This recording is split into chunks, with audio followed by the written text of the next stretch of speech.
Good evening, everyone. My name is Erin Jedgetz. I'm the Director of Curatorial at the Kemper Museum of Contemporary Art. Welcome tonight to an artist talk with Shinique Smith. If you haven't seen her major solo exhibition, STARGAZERS, currently on view at the Nerman Museum, I highly recommend spending some quality time over there. Joanne Northrop, Nerman's director, has curated a stunning exhibition of Shinique's work. Very much so, yes. I've known Shinique for many years now. We keep trying to karaoke in various cities that we find ourselves in, so who knows what will happen later. We also had two major works, a painting and a sculpture, here in Kemper Museum's Magnetic Fields exhibition in 2017. Two what I think are incredibly stunning examples of her work, if you had a chance to see that exhibition. If not, the catalog is still kicking around. She then returned for a performance during KC's Open Spaces a few years ago, an early beginning to her current performance work. I'd like to thank Jack and Karen Holland for their support of our Visiting Artists program, which make talks like this evening possible. I'd also like to thank Bill and Christy Gautreaux for lending Detail 2, Shazam, from 2017. Just over here, it's on view in the atrium during the month of June. And check it out if you haven't had a chance. It's one of Shinique's really fantastic works. Juneteenth KC, Kemper Museum of Contemporary Art, and the Atkins Museum of Art, as well as the Nerman Museum of Contemporary Art, are pleased to bring Shinique Smith to Kansas City to celebrate Juneteenth with an artist talk this evening, where she'll provide context and insights into the development of the Breathing Room work, among other many exciting projects. The performance, Breathing Room Evocation, will take place tomorrow at the Atkins Museum. Shinique says, Evocation is an extension of my ongoing Breathing Room projects, which have served as an exchange between performers, audience, and myself to provide space to revere Black people, ancestors, and ourselves through breath and focused intention. Shinique Smith's multidisciplinary practice includes painting, sculpture, video, photography, installation, and performance, exploring ideas of transformation and ritual through materials such as fabric, clothing, and personal belongings, breath, bundling, collage, and gesture. Smith has built a complex visual vocabulary that resonates on intimate and social scales.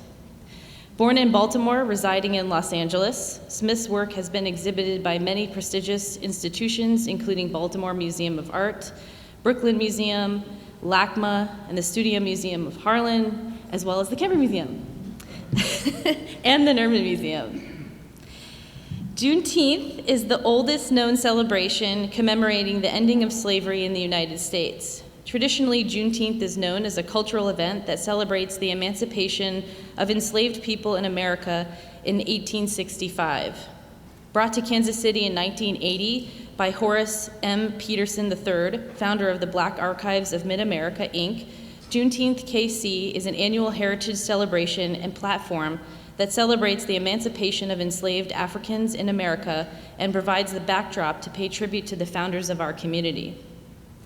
Thanks to our Kemper Museum team, Krishan McKinney, Louise Forrester, Neil Daisy, Graham Carroll, among many of our other talented staff members. Thank you to Joanne Northrop, director of the Nerman Museum and curator of Shinique's solo exhibition, Stargazers. At the Atkins Museum, I'd like to thank Karen Griffin, Ann Manning, Sarah Hyde Schmeidler, she has a last name similar to mine, and Teresa Polito for their work in coordinating Shinique's upcoming performance. And from Juneteenth KC, Makita Peterson for working with her team to make this an important Juneteenth event in Kansas City. Please help me in welcoming back to Kansas City, Shinique Smith. Thanks for the intro and for the carpet. Hi, everybody. Thanks for coming out in this heat. It's probably not that hot for you guys, but I'm very grateful to be back here, and I'm excited for tomorrow. We've been going through a process, creating this new work, which I'll talk to you more about. But for now, I'm going to share a little background. Can you see these screens okay? Are you distracted by this? Okay. It'll be okay. So, hi Sharon, hi John. In preparing for this talk, I was asked to speak a little bit about performance, not just about this performance that's happening tomorrow, but also, I guess, where it stems from in my work. So I went back and I thought about how when I was little, because this influences all aspects of my work, but there's a performative aspect to fashion. My mom designed clothes. She was a fashion editor of a magazine, and there were often runway shows, and sometimes I would get roped into modeling her clothes because someone had dropped out. And then when I was an undergrad, I created my own little line of clothing based off of spray cans and crayons, examining objects when I was an undergrad, and that's me modeling them on the right. And one of my mom's designs on the left. So these shapes, the body wearing clothing, the body in motion, influences my work. There's so much about my body in space, imposing on articles of clothing and such, and some of these gestures are influenced by other artists. So I'm sharing a couple of those images that continue to haunt me or, influence my hand, or my way of thinking about drawing. And on the left is Erte, who, the graphic designer, who my mom studied with in Paris, and he was one of the first artists I tried to copy. And this image of the dancer whipping the ribbon around is kind of how I like to imagine myself in the studio when I'm making sculpture.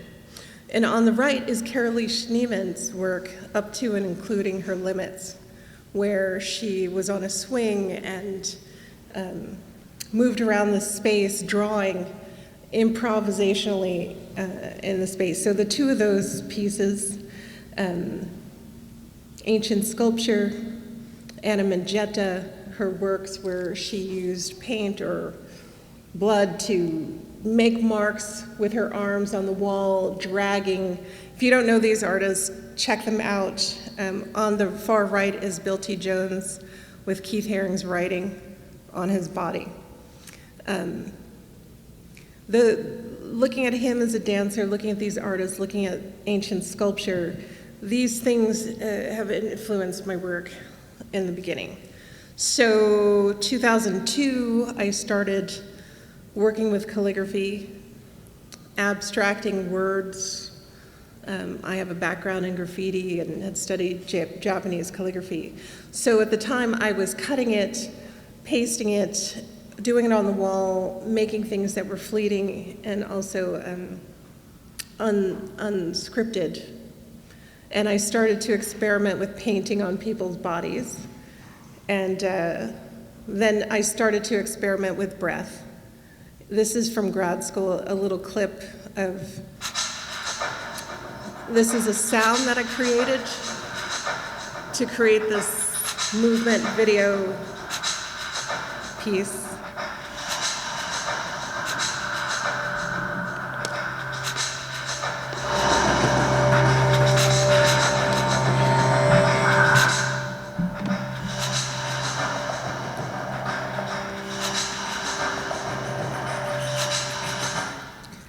So I'll go through, there are a couple of clips from different experiments. Basically this piece, I was seeing some connection between writing and meditation, hip hop music, praise poetry, and started sampling my breath. And I worked with a musician friend to make percussive sounds. And that I made this dance piece. So this was coming out of grad school in 2003. And so these are older works. I promise it won't take that long to get to now. You were like, 2003? That's like 19 years ago. So just to give you a little background, on the breath and on line and script and gesture and, how my body relates, how the length of my arm relates to the work. And after school, I started to experiment with bundling these fabrics, the clothing that people had been wearing in the beginning when I was looking at fashion with my mom. I started to think about everyday objects and how we perform in them and how we perform acts of being and like present, how we wrap ourselves, dress ourselves, how we want to present to the world. Dress for success, dress for the job you want. Those kinds of ideas were in my head after grad school, and I created my first sculpture, which was this piece on the left. It was kind of one day I said, screw it, and tied everything together. I didn't know what it meant. I didn't know where it was going to go from there, but I continued. I also filmed myself making a sculpture, which was very boring to watch back. It was like watching paint dry. And so I chose to apply the same gesture to my own body. So these were performances or performative gestures that I created in the studio that were documented with photo and video.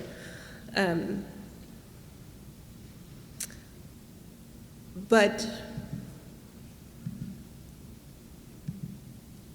these little moments where I'm gesturing on my body go back to the sculpture, and there's a feedback between the gesture of wrapping and how I act upon the materials, and how people are also forced to interact with the sculptures. This piece, actually this is here on the right. This piece was here, and that's a little cell phone picture that I took while it was up here. So the act of gathering, dyeing, this is kind of I guess what they call new materialism in the theory realm, where everyday objects have meaning, and they're cause you to perform. They cause you to create certain gestures around them. The gathering, the wearing, the washing, the folding. These are concerns that were going on at the time of making these, right? So for me to make the piece on the right, there's the collecting of clothing. There was the dyeing of each article by hand, and then writing on the articles, and then tying the articles up and putting them into this bale. So there's a lot of work and gesture and ritual that goes into the making of the work. So these are a couple of other pieces where I used my body in a different way to create marks on the wall. On the wall and on panels. It first started with this one gesture, this installation I created at the Museum of Harlem, and thinking of my work in comparison to another artist who was showing upstairs at the time, which was Barclay Hendricks. And there were some paintings of him standing very proudly, nude, well endowed, and I was thinking about my relationship to his work and what coolness is, and how I relate bodily, as a comparison, as a parallel. And the only thing I could do to match that bravado was take off my clothes and rub my boobs on the wall, basically.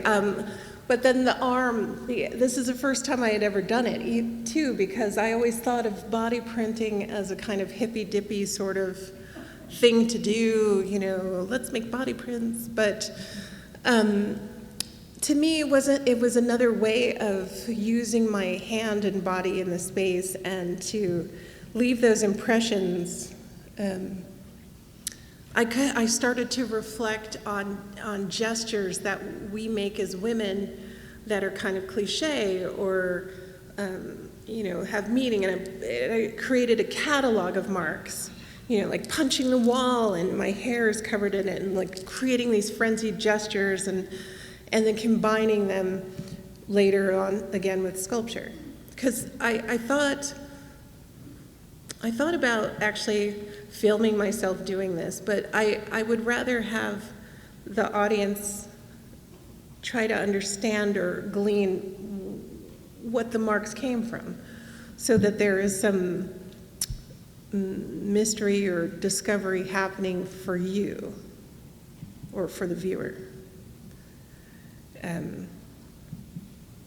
So these are a couple of images with me so that you can see like the breadth of the arms and the reach and the body, and how much of holding the sculptures. And these are mostly of objects that I've worn or friends of mine have worn.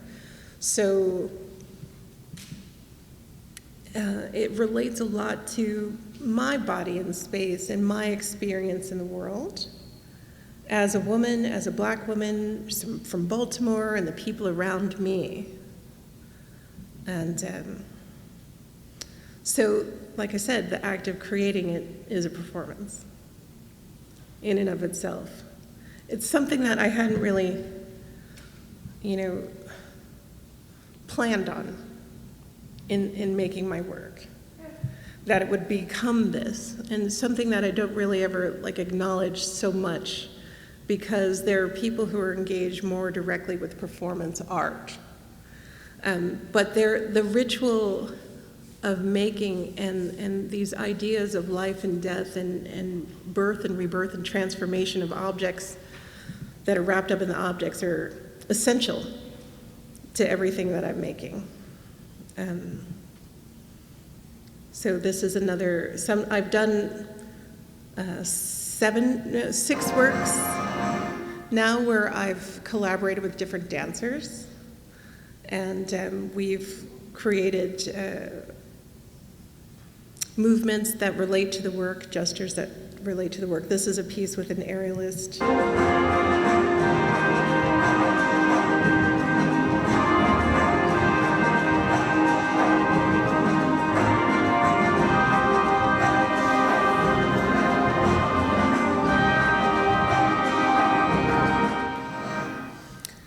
So for me, this is this dancer helped activate the sculpture. And I've mostly worked with people who were local and available to me or arranged with me via museums. This was in Mocha, Jacksonville. And it's an experiment, this piece with reflection, because it's mirrored on the wall. And so the shadow and reflections become part of the work. So I sped through those because this is just, other pictures of me in the body and the work and the motion of it all. Growing up, some of the journeys that I've been on with my mother, who has been on a council of Indigenous elders for a number of years, has influenced my work. And particular, these are just some images from past journeys. I want to say this is the 90s in Egypt and Africa and Ireland, going to these different countries and sharing ritual and ceremony and viewing objects in those spaces was influential to my work. Going through different types of sacred spaces and temples, I started to see the world around me and how spaces that are not considered sacred had some relationships physically. Like this is a street corner that I was passing while I was installing at another gallery, and there were these bowls set out, and the graffiti looked like a scroll coming down the wall, and I'm like, why are there all these bowls outside? And it turned out later that night I saw a bunch of stray cats there drinking water. But that image influenced these different installations that I started to create that were spaces that people it had sound, it had a reverent gesture to it where the public was invited to come in and take off their shoes and relax. And this particular one, they're invited to write on the walls different types of prayers and wishes. So there's this space where people are also writing things that they wouldn't normally say for strangers to read. And it's transient. It's different every time it's put up. And that kind of fleeting or improvisation is something that continues to influence the work. This is another space on the right that is a large-scale maze that I made for different children's museums. These spaces and installations are activated by people and the acts that they create within them. So all of these gestures came to influence, and I have an obsession with blue. These are influence images for a piece that I created here in 2018. These are sketches for it, where I would take that room and the bowls, bring that back, because I first did that in 2006, bring it back, bring the blue in and the denim in, and make this one point in space a confluence of all these different influences and gestures. And then I would perform the breath live, and I would also bundle myself live. And so this is the first performance that was in person here in Kansas City as part of Open Spaces, and worked with 3 different yoga instructors who I knew could perform different types of breath and do it as an endurance exercise, because it takes a while for me to wrap myself. So this was the first time, and this space was an installation.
So there were layers of fabrics that I created that were handed to me, or that this one I had them on the podium, and there were braids that I created out of fabric that I bundled myself into one of my sculptures, or into a cocoon, if you will. And then the audience was invited to, they were all given these little bundles at the beginning that they came up with later. And this was the first time I did it. And since then, I performed it another time in 2020, and in a different type of space that was a little more contained, different types of light, different people. This is in my hometown of Baltimore. And I was able to perform it with all Black women. And we had a different type of synergy and meaning when we came together to express. And we had a synergy of history as well, because it was also in Baltimore, they're all from Baltimore. This was January 2020. January 11th, actually, and tomorrow's June 11th. And that's interesting. Anyway,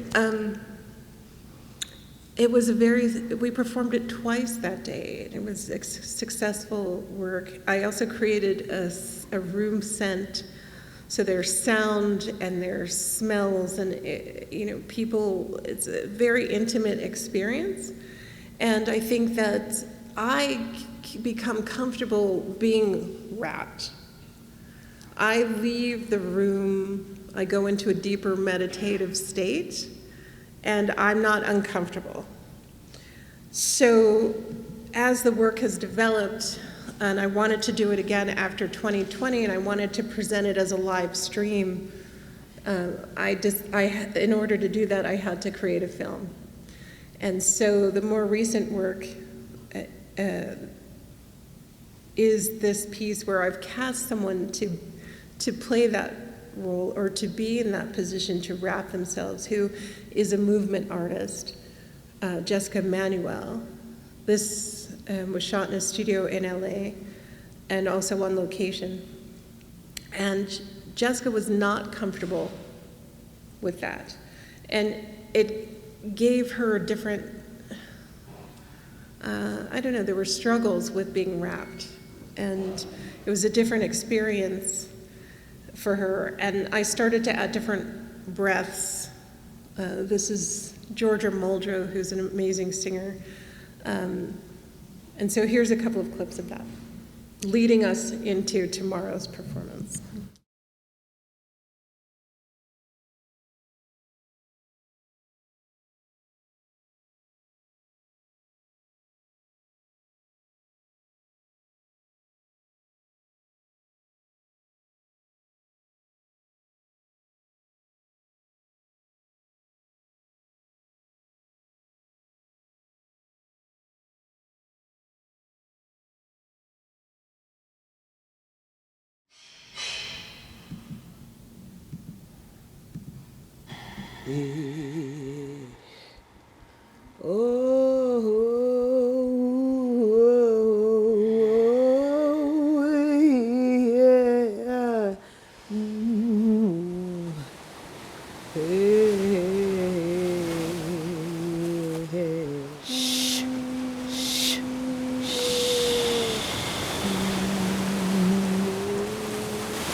Thank you.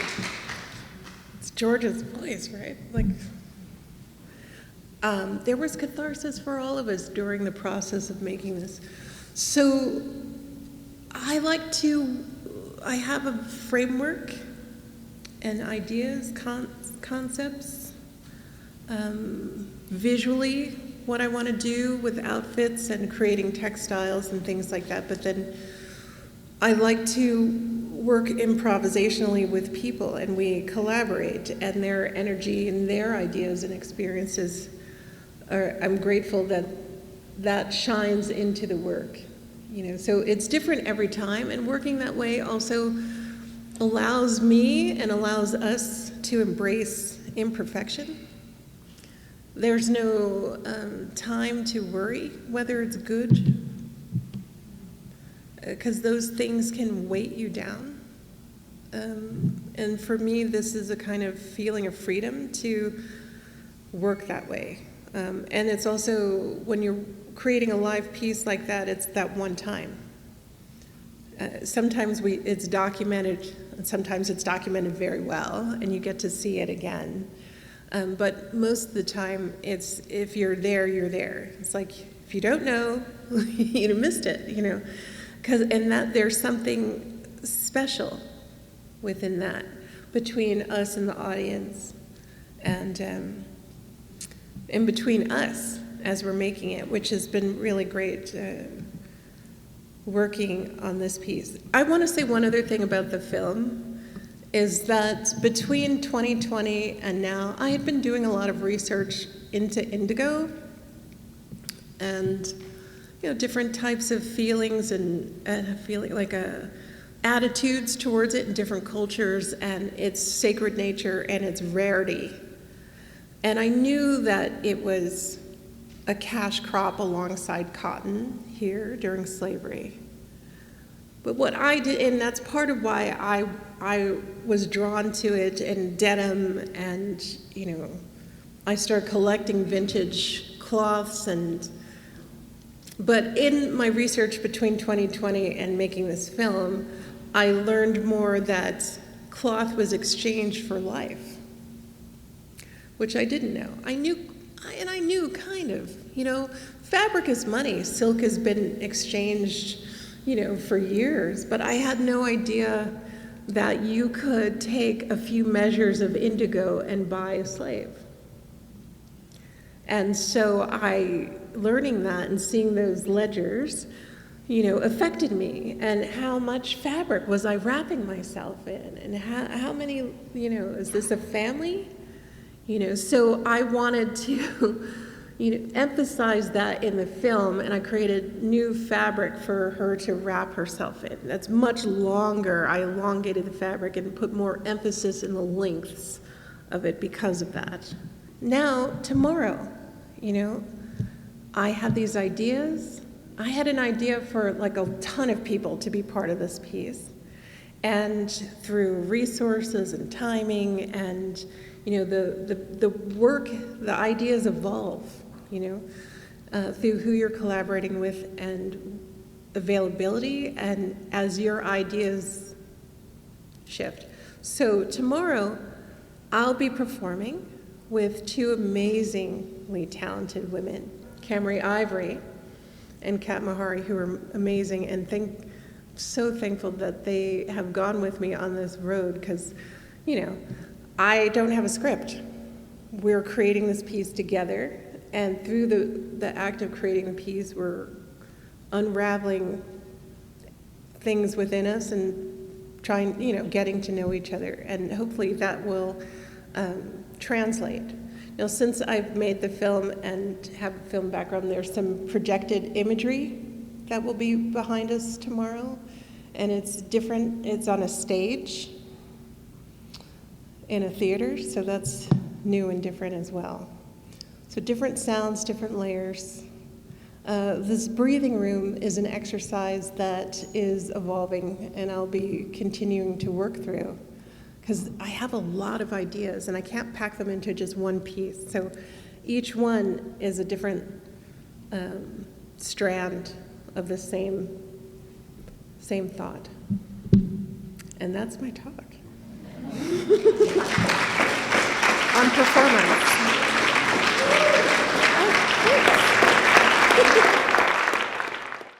Uh-oh.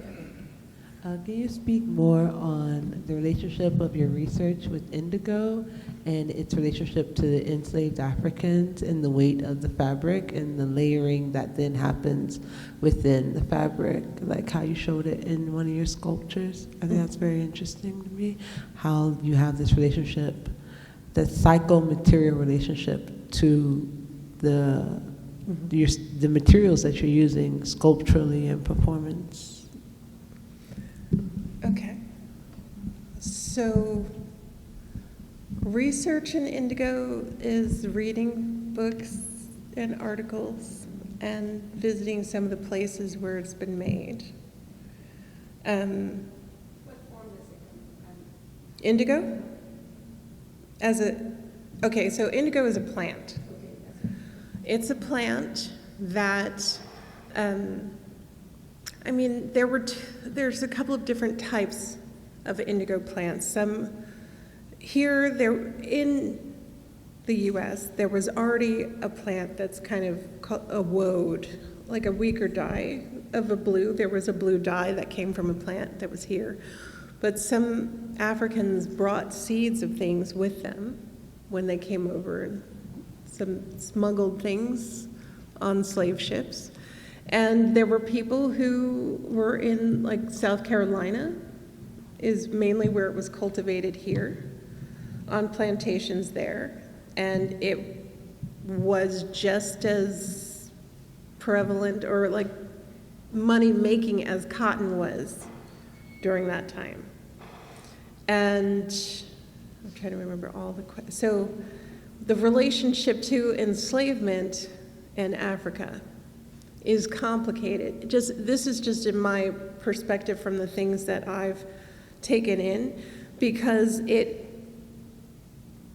is a garment that is worn or used or used to be used more prevalently for sacred events, for funerals or special things. It's a special dye. It's very expensive, right? It's a very expensive cloth. But I've observed that in Africa, the textile industry has shifted a lot because of the Dutch and Dutch wax cloth, and I don't know if I'm getting too deep into that part, but people don't use it the same as they used to. So from my perspective, I see that it was the sacred thing that then kind of got abused. Not kind of, it was abused.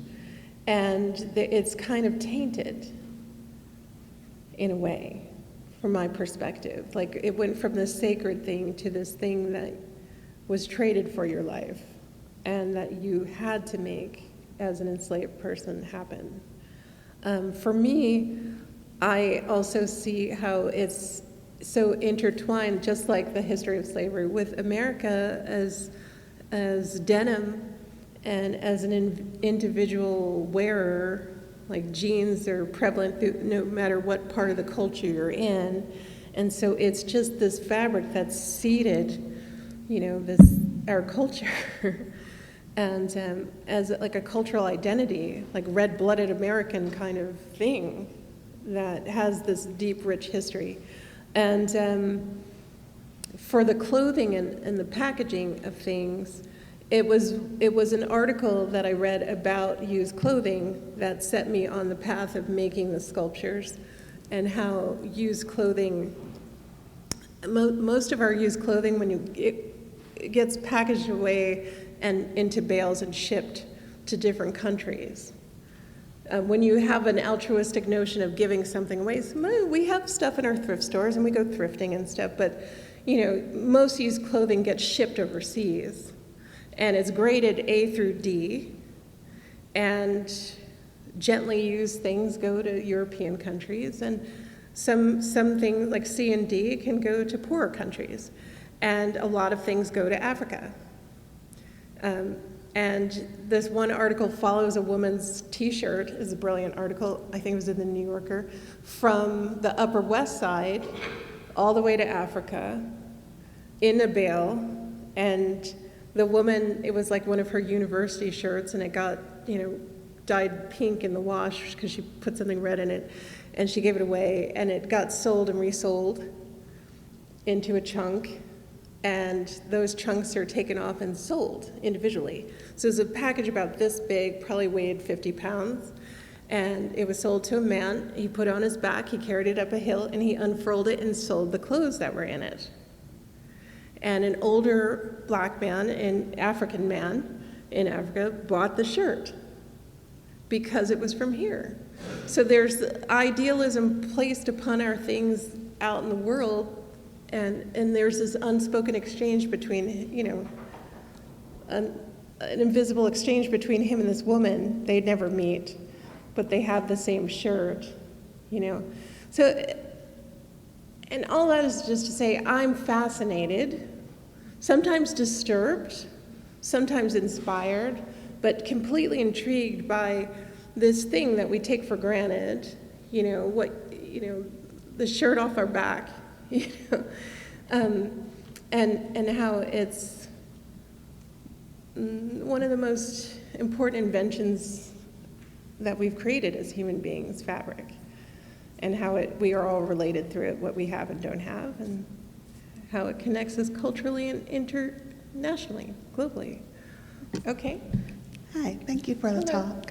My question is your body work in sculpture as meditative for you as the live works? Can you talk about that process?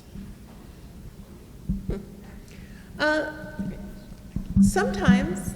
I mean, the act of making art can be vexation, For me, it is ritualistic, and I don't, sometimes meditative, but in the sense that it's a moving meditation, like a whirling dervish, like I'm moving all the time, but I'm trying to channel energy into the work, and the words that I'm using to create the calligraphy have meaning and for me, and hopefully I'm evolving in the making, and hopefully the work is too, and that when you see it, you have that resonance, some more than others. Some are more vexatious than others. I was just wondering if the Tuareg people fixed into your research? They come up. Yeah. Can I grab the mic while he has it? I was wondering if you could speak a little bit about your research on bundling of the human form and how that's sort of an international phenomenon. Just a little research.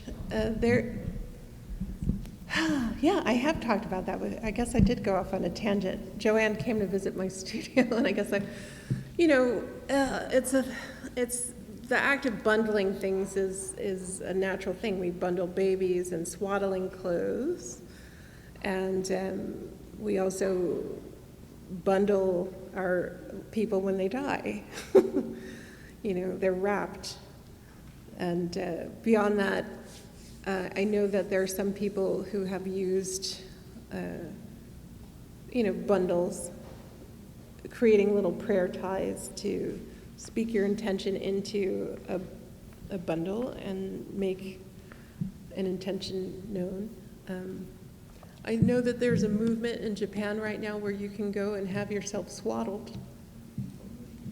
If you might enjoy, it's comforting. That's why they swaddle babies, because it constricts your limbs and it slows your heart down. So that's just a little bit. I think I'm coming over to you, in Glennie. the pattern in the back has had her hand on. Behind. Yeah. Hi, thank you for your talk. Oh.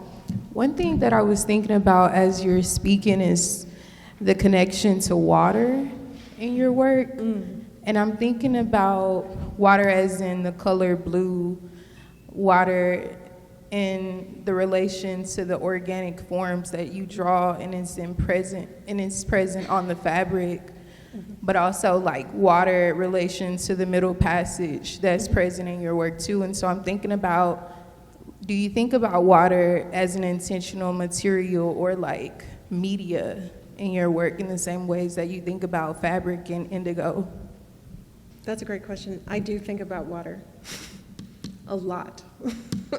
Because, when you're in grad school, and also like people ask you sometimes, there are these, preconceived notions about art and painting, that oil is better than water-based art, and there are criticisms that like, oh, why don't you make this in oil? Oh, it's not in oil, and I've painted in oil, and I have it in the studio, and I've thought maybe I should, and I've thought about it even more recently. I'm like, maybe I'll go back to oil again, and it's water is a channel for energy in a different way. It moves paint in a different way. It is super fluid and immediate.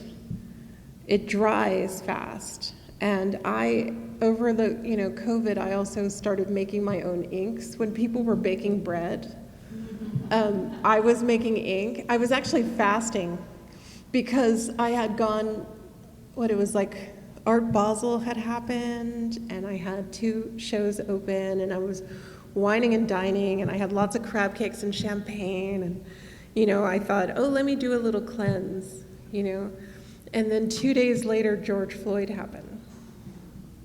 And I was like, whew, I don't want to eat my feelings, right? Because I could eat a lot of food and drink a lot of champagne or whatever, booze, and to go through this. But so I stayed on the cleansing path, and I was making the inks, and I started doing these works that are in the show, that where I blindfolded myself, creating these gestural works on tabletops, because I needed to channel it out. It's just like water is a conductor of electricity, and our feelings and thoughts and that energy is part of that type of energy. So it's easier for me to, translate my hand through it and to create. And so the water goes through everything. I'm dyeing clothes. I'm making the paint, with the water. And so I do think about it. And I think I did think about it too with the middle passage. You'll see, if you come to the performance tomorrow, you'll actually see some water happen in the video part. So, yeah. One question here. Yeah. We have time for 2 more questions. Yes. Okay. Hi, thank you so much for your talk. So my question is, in the canon of performance art, I feel like there seems to be a perceived neutrality in the thin, white, abled body, in the sense that it's almost never questioned. I just wanted to know if you ever think about these kinds of concepts in your performance work in regard to yourself and your performers.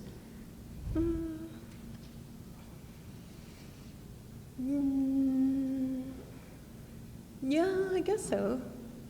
I mean, you can't help but think about that. I try not to think about how other people will contextualize the work when I'm making it, but I do reflect on it. And I try not to think about how my body is perceived in space, but I'm aware of it. I think that's the only answer I can give to that. Yes, Rashida, yes, you had a ma'am. question?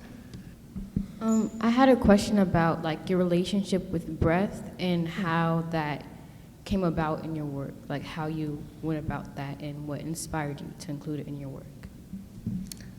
I used to compartmentalize my life.